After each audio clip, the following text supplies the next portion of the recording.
बानर जैसन लागेला है दुल्हा के भाई रे, टुकुर टुकुर ताके एकरा आवे ना ओंघाई रे, टुकुर टुकुर ताके एकरा अरे अरे अरे ये भौजी आई देखा तो वो अपने बहनियन के का हो ई का गरियावत हैं लोग, हमारे भाईवन के का कहत हैं समझा दा तनी न लोग के। तो का करी अपने भाईवन का ना देखत हुआ एक तक निहारत हमें सो लइकिन के। अरे भाई तो बारात में तो ई कुल होइबो न करेला। अच्छा ला खैरपन करबा।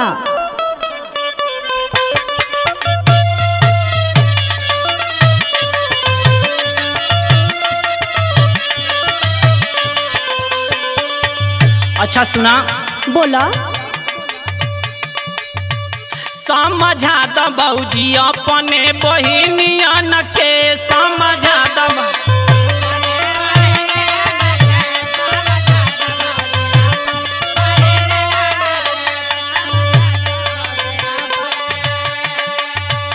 देत बाड़ी बरती अमन के गाड़ी चुन के, देत बाड़ी बरती अमन के गाड़ी चुन के, समझा द भौजी अपने बहिनियन के। समझाता हो? हाँ हाँ समझा दो।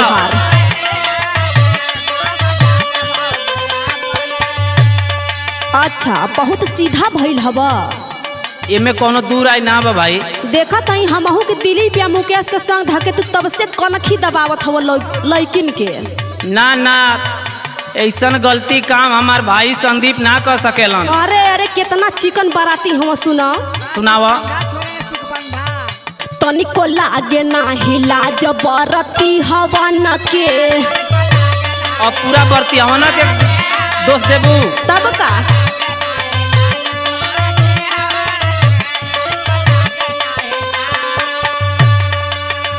ताके आँखिया निकाल पापा जी के धन के, ताके आँखिया निकाल पापा जी के धन के, तनिको लागे ना हिला जबरती हवन के।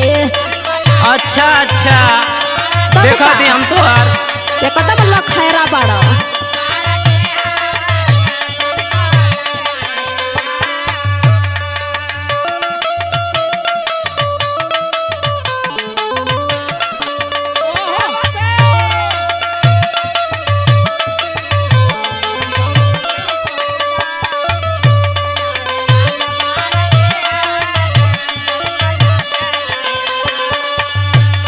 ये तना ना का हो औरी जवन तू स्टाइल मारत हवन हो दिलीप का संग धके।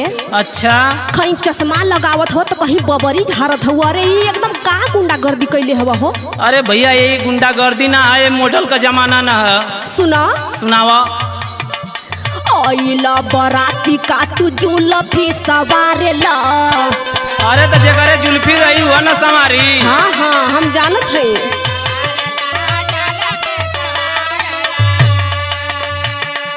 हमारे बहिनियन के कनखी तू मारेला। ये बिल्कुल गलत बात है। हाँ देखा था तब से तो हम लोग का कारखाना।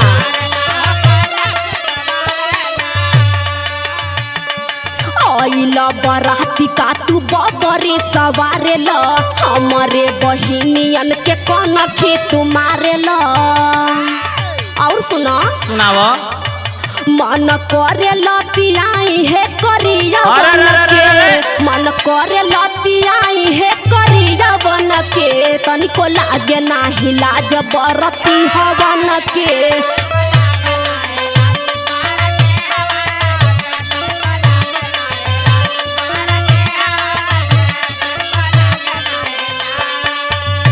सुना का सुनी हो? एठे बात कहती है कि तू मान ला। का माने? शादी बियाह में तो होखेला मजाक हो। अच्छा इतना गंदा मजाक होला? ये गंदा एकदम लड़किन के छुकी काटत हुआ तब से।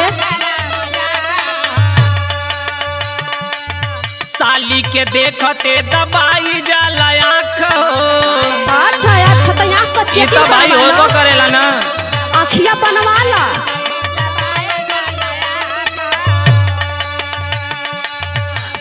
शादी बियाह में तो हो खेला मजाक हो, साली के देखते दबाई जाला आँख हो। काहे बुझेलू न बात तू हमार मन के, काहे बुझेलू न बात तू हमार मन के, समझा द बौजी अपने बहिनियन के।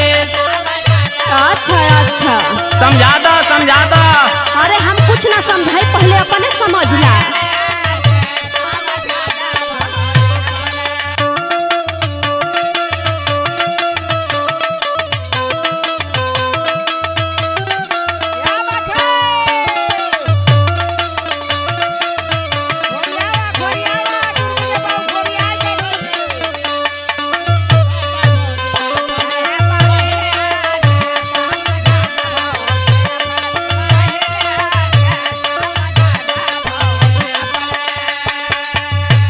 अच्छा तो तू मजाक करत हुआ? तो ये मजाक ना तो और कहा। हई कुल्ला खैरन के संग पकड़ के संदीप या मुकेश का और में जेके राज भी लपटल हुआ सीटी मारे में, लेकिन के का सब ना देखत है। मतलब सबके एक लाठी हाँकबू तब का? अरे हो दिलीप के संगे तो एकदम तोहनो रही के बिगड़ गईला हो, लगला सीटी मारे लेकिन के एने ओने। आ सुना, बाकी केतनो एने ओने करबा ना कुछ होई वही ना। अच्छा हाँ सुना, सुनाओ। केतनो जनई बनाही गली तो हर दाल हो,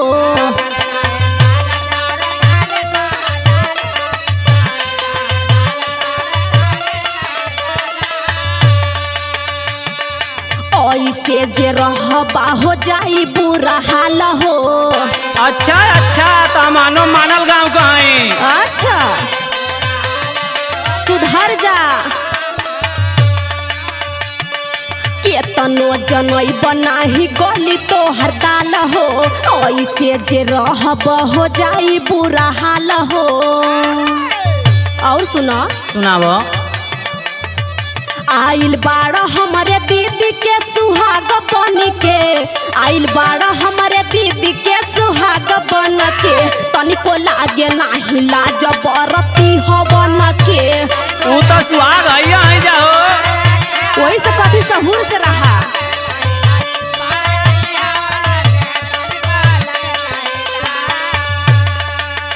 अच्छा सुना का एठे बात कहत है, एक कान खोल के सुन ला। का पकड़ कैले हुआ जाके खाना ना खा के सुतता काहे ना? एक खूंटे गठियाला तोहरे कामे आई। अच्छा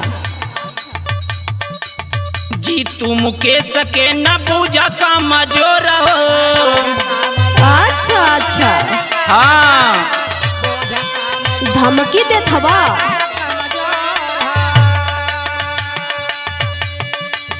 छोड़िए पटाई भले होई जाई भोर, बुझलू?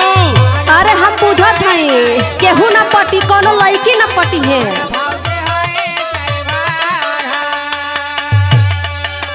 जी तू मुकेश के न बूझा का मजोर हो, छोड़िए पटाई भले होई जाई भोर हो।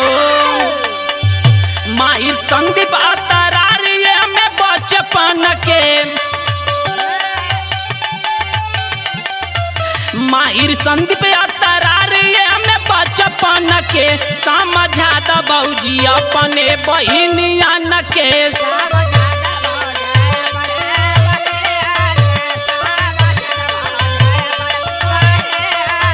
तनिको लागे नाही लाज बरती हवन के, समझा द बौजी अपने बहिनियन के। तनिको लागे नाही लाज बरती हवन के, समझा द बौजी अपने